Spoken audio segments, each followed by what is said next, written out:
Hey friends, welcome into my Makeup Love office. I'm Martha Barnett and I am an ambassador with Younique. I'm here today to talk all things makeup brushes.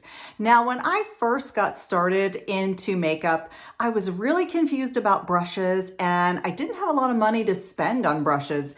And I was kind of the impression that you needed a lot of different brushes, and I bought a lot of brushes for cheaper prices.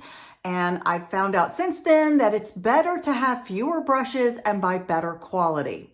So I'm going to advise you, it's better to buy 5 really high quality brushes than to buy 10 cheap brushes. So I'm going to talk about my top 5 brushes that I think are most important to have in your makeup kit. So if you can only afford a few brushes and then build your collection slowly over time, here's where I recommend you get started. So these are my top 5, and I'm gonna go through each one individually. Now, my number 1 brush that I probably could not live without is my Kabuki brush. This is a big flat brush. It's very dense. Got very thick bristles, and this is what I use for my foundation. This one is probably the most important because it gives me the best finish for my foundation, and it's probably the most important for my overall look. So I'm going to show you real quick. I'm going to use some BB cream today, and I usually use either a liquid BB cream or a foundation, and I apply it straight to the Kabuki brush. Now, if you were using a cream, like I have a cream stick, you could apply it straight to the face and then use the brush to blend it in. If you're using a spray, I usually spritz directly on the brush and then blend it in. With a powder, you would use the brush, dip it into the powder, and then apply directly to the skin. But I've got a little bit on my brush there, you can see, and then I just start dotting all over. Now, the nice thing about this brush is you can use it a couple of different ways. If you kind of pounce like this, you're going to get more full coverage. Whereas if you swipe and sort of blend in circular motions, you're going to get a little bit sheerer coverage. So it just depends on how much coverage you want or need. And I like to do generally my foundation before I do my eye makeup. Now, I know most makeup artists do it the other way around, but I like to get in every little nook and cranny around my eyes. So that's why I usually do it in that order. Today, I did do a little bit of eye makeup just to speed up this video a little bit. So I've already done my brows. I've already done some mascara, and I've got one coat of a very neutral, sort of a tan cream eyeshadow. And I've got a little bit of lip butter on my lips. Okay, so there's my BB cream. And that's the Kabuki brush. Now, my second brush I'm going to show today is this nice, big, thick blending brush. I use this a lot for blush, for contouring, for highlighting. You can see it's got very thick bristles, but they're not quite as dense as the Kabuki brush, and they are more rounded on the top. I find this is great for blush because I'm going to be using a stick blush today. This is the all-in-one stick, and I'm going to apply it with my finger. And then I'm going to go back with my brush and blend that in. Now, if I was using a powder blush, I would take the brush and stick it right to the compact, dip it right into that powder, and then go straight to my face. But since this is a cream, I usually put it on with my finger, and now I'm just going to go in a swirling motion with this brush and blend that in.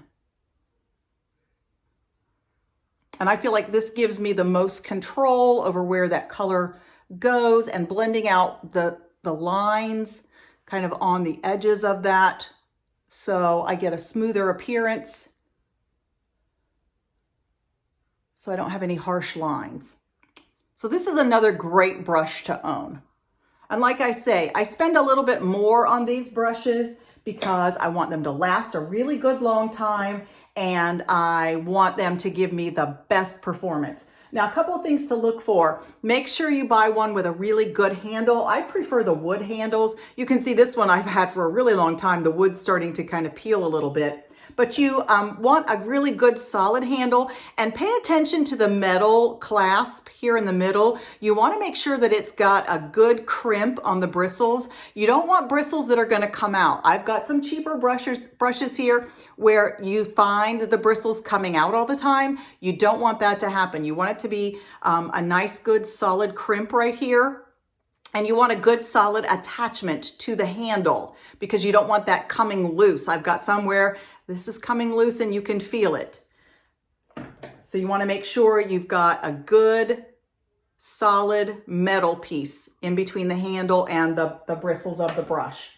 Okay, the next one I'm going to show you is another face brush. This is a nice big fluffy brush. You can see this one has really loose bristles, rounded on the top.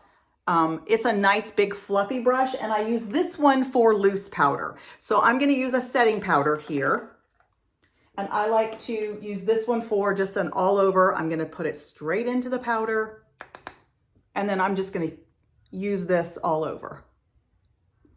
You could also probably use this for blush, but I like this because it gives a lighter application because the bristles are looser. The tighter the bristles, the more coverage you're going to get, the more concentration of color in one spot. The looser the bristles, the sheerer the application is going to be. There we go. Okay. Next, we're going to move to eye brushes, and I have two of them that I really use a lot, and these are probably my must-haves. The first one is a flat brush that you can use for cream. You can also use it for powder. I'm going to show you a powder today. I've already got a cream on my eyes. It's just sort of a neutral tan color, and I'm going to go in with a darker brown, and I'm going to use this flat brush and just press right into that darker brown. And I'm going to use that to go in, and I'm going to put that darker brown right here along the outer edge with that flat brush. Okay, right along the outside edge. And then I'm going to take this nice big fluffy eye brush and I'm going to blend that out. I find this big fluffy eye brush is probably the one I use the most, because you really want to blend those eyeshadows. You don't want any harsh lines, so blending is super, super important. And I use this one probably the most. Let me do the other eye real quick.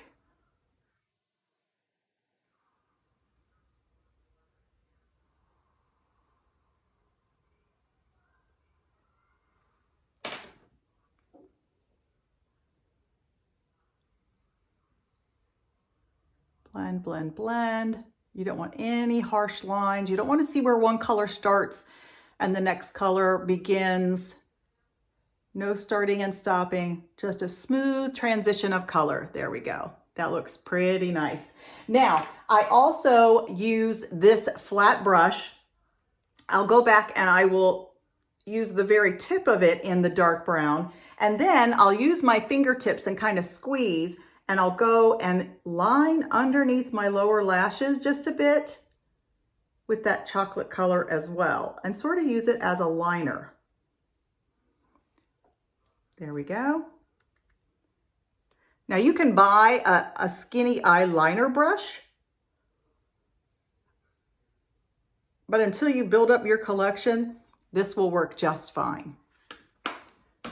And there you have it. Those are my top 5 brushes that I recommend that you start with. Now, certainly you're going to build up your collection over time, but I would spend a little more money on these brushes to start with because these are really important ones. So again, that was the flat kabuki brush, a blush brush that you can also use for contouring and highlighting, a nice big fluffy brush that you can use for face powder. You could also use it for blending.